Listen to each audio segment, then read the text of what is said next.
प्रिय साधकों, प्रिय मित्रों, प्रिय दर्शकों, सभी को जय गुरुवर, जय महाकाल, जय मां आदिशक्ति। आप सभी साधक प्रेमियों का मेरे YouTube चैनल छत्तीसगढ़ी टोनहा मंत्र में स्वागत है।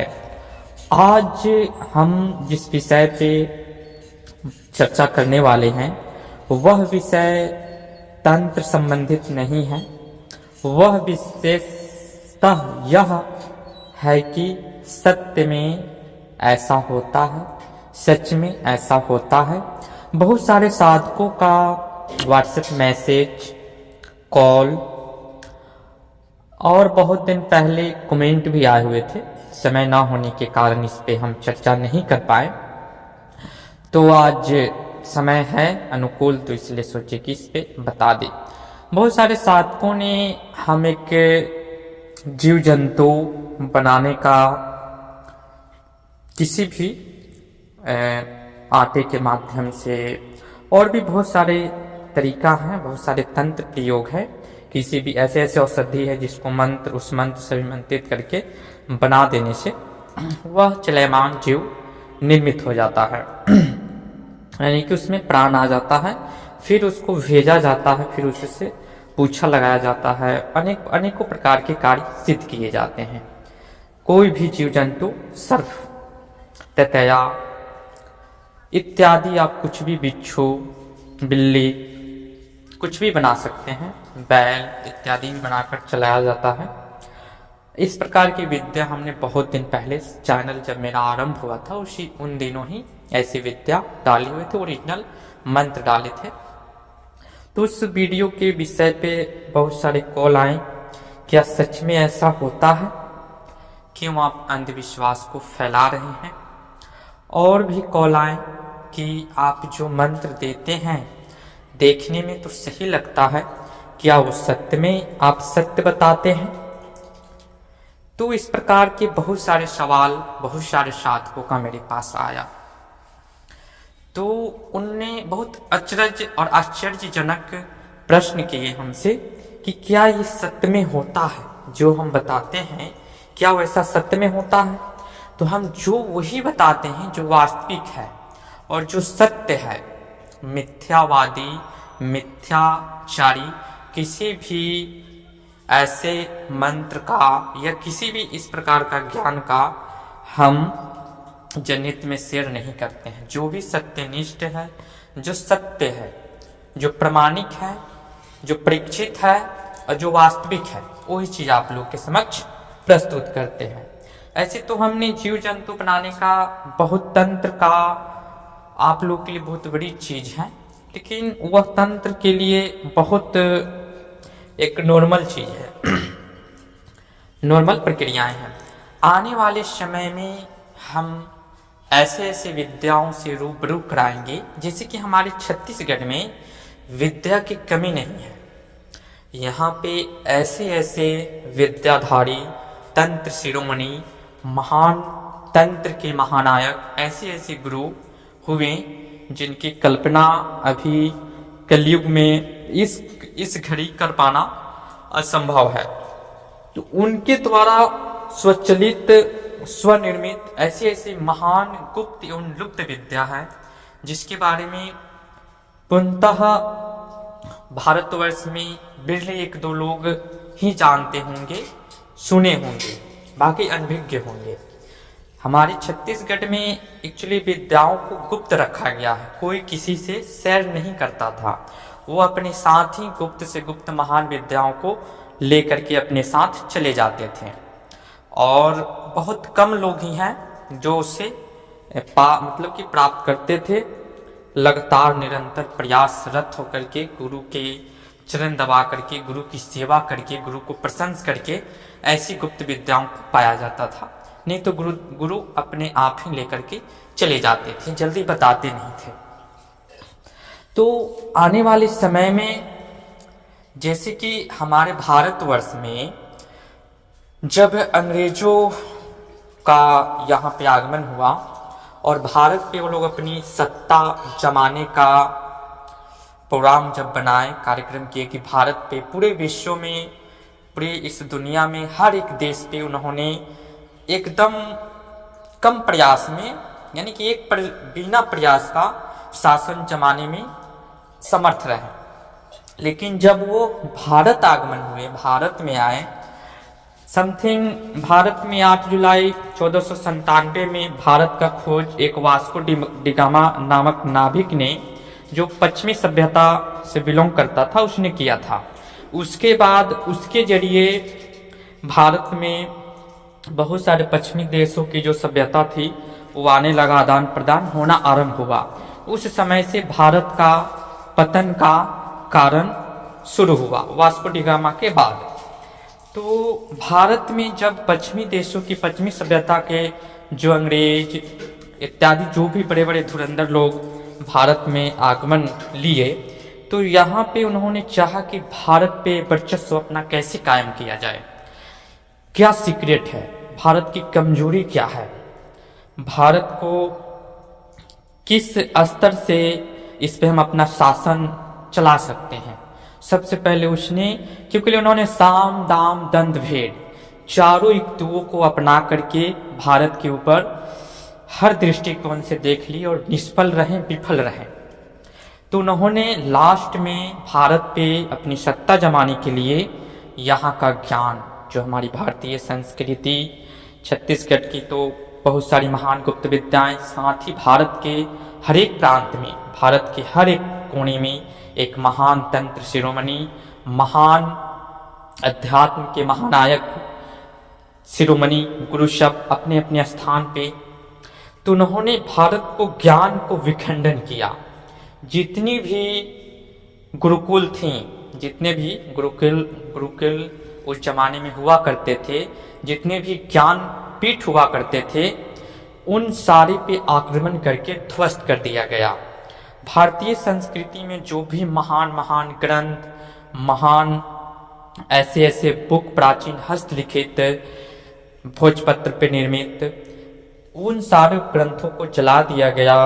बहुत सारे ऐसे महान महान तंत्र शास्त्र जो हमारे अरबों वर्ष पहले ऋषि मुनियों ने अपने हस्तलिखित रचित कर चुके थे, वैसे तंत्र शास्त्रों को अपने साथ अपने देश में ले गए और यहाँ के कुछ चंद पैसों के लिए कुछ हमारे सनातनी उनसे ऐड होकर के उस भाषा का ट्रांसलेट कर दिए।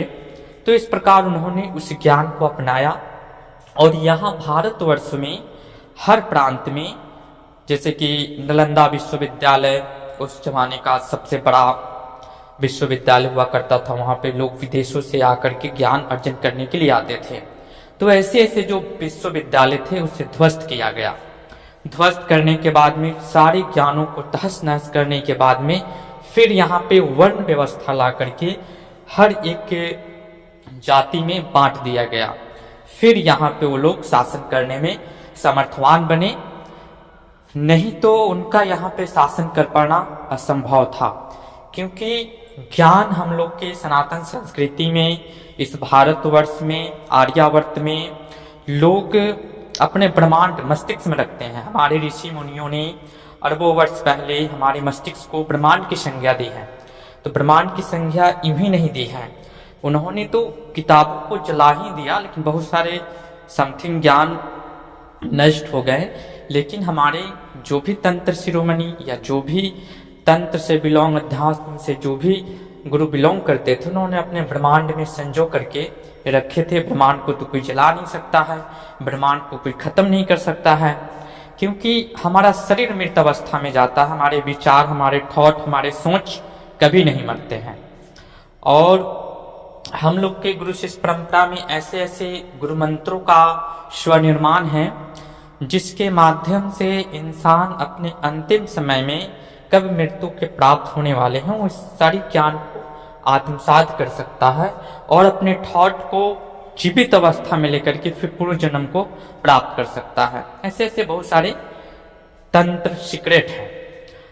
1998 में एक अवैध संस्कृत नामक बहुत ही प्राचीन ग्रंथ मेरे हाथ में आया था उस समय। वो संस्कृत में रावण की माता केकसी जो ज्ञान को उस समय पल में प्रत्यक्ष होना, पल में अप्रत्यक्ष होना जो यूज करते थे, उस प्रकार की अवैध संस्कृति में, उस संस्कृत भाषा में वह हस्तलिखित प्राचीन पुस्तक था।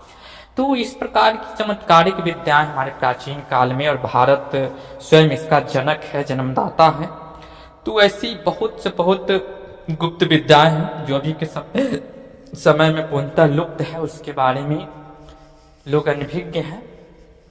जैसे कि आने वाले समय में हम आप लोग के समक्ष ऐसी विद्या प्रकट करेंगे जिसके माध्यम से अभी के समय में भी, वर्तमान परिस्थिति में भी, वर्तमान दिनों में भी उसका प्रयोग किया जाता है। जैसे कि आप लोगों ने, बहुत कम लोगों ने सुना होगा, भारतवर्ष में समथिंग जो तंत्र के क्षेत्र से बिलोंग करते होंगे वो लोग जरूर इन चीज से वाकिफ होंगे, जानते होंगे, सुने जरूर होंगे कि हमारे पुराने जमाने में लोग शेर, चीता, बाघ यानी कि जंगली खतरनाक से खतरनाक जीवों पे सवार करते थे। पंछी नाम की एक दूसरा पार्ट जो विद्या है, वह जंगल से जानवरों को बुला करके उसके ऊपर सवार होकर के कहीं भी आने जाने का, जंगल में घूमने का भी विद्या है। और ऐसे विद्या से भी रूबरू कराएंगे जो प्राचीन समय में लोग शेर, भालू इत्यादि बन करके भी जंगल में जाते थे ताकि कोई जंगली जानवरों का आतंक हमारे ऊपर ना हो। इस तरह की बहुत सारी विद्याएं हैं जिसके बारे में आने वाले समय में जानकारी दिया जाएगा, जो वास्तविक है, सत्य है, परीक्षित है, प्रमाणिक है। जब आप उसे करेंगे तो जरूर 100% आपको पता चलेगा उस मंत्र की प्रबलता को और वास्तविक ज्ञान, वास्तविक विद्या का। मेरा उद्देश्य है जो वास्तविक चीज है वो आप लोग तक पहुंचे।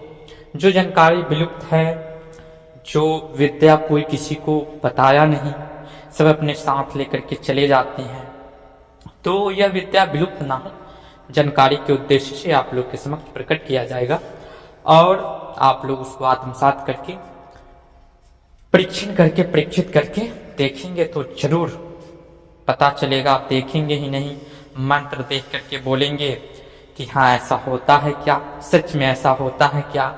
तो ऐसा बात नहीं है। हमारे बड़ा भारतीय संस्कृति में एक से एक गुप्त विद्या, एक से एक गुप्त रचनाएं हैं।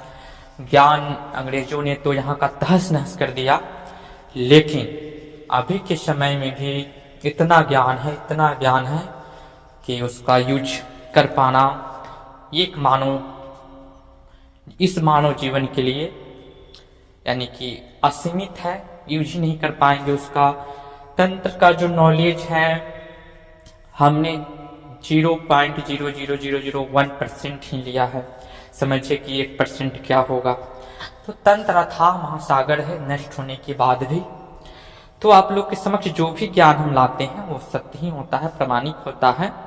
बस आप उसे आत्मसात करें पूर्ण समर्पण निष्ठा के साथ, एकदम 100% वो मंत्र काम करेंगे, मंत्र बोलेंगे कि आपका कार्य सिद्ध हुआ। लेकिन आप अपने मनोमस्तिष्क को खंड खंड में बांटे रहते हैं और फिर मंत्र प्रयोग करते हैं, तो मंत्र कहाँ से बोलेगा? जब मंत्रों के प्रति कोई समर्पण भाव नहीं है, मंत्र से कोई प्रेम नहीं है, तो मंत्र आपके लिए क्यों कुछ करेगा? यह लॉजिकल बात है। जहां साइंस समाप्त होता है वहां से हमारा तंत्र शास्त्र आरंभ होता है। तो इसलिए आप लोग जो भी चीजें है ना, पूर्ण एक निष्ठ होकर के एक मंत्र को पकड़ करके उस समय में जब कार्य करेंगे 100% मंत्र जिस कार्य के रिलेटेड है वो काम होना ही होना है। किंचन मात्र भी संदेह नहीं कर सकते हैं, न संध्यात्मक दृष्टिकोण आप रख सकते हैं। सच्चे मन से करेंगे सफलता सुनिश्चित ही मिलता है, निश्चित नहीं। निश्चित यानी कि हो भी सकता है, नहीं हो सकता, लेकिन सुनिश्चित मतलब होना ही होना है। तो और भी विशेष प्रकार की गुप्त विद्याएं लुप्त होने के कगार पे जो विद्याएं आप लोग के समक्ष लेकर आएंगे। अभी के लिए जानकारी इतना ही, फिर मिलते हैं नेक्स्ट वीडियो में। जय गुरुवर, जय महाकाल, जय महाआदिशक्ति।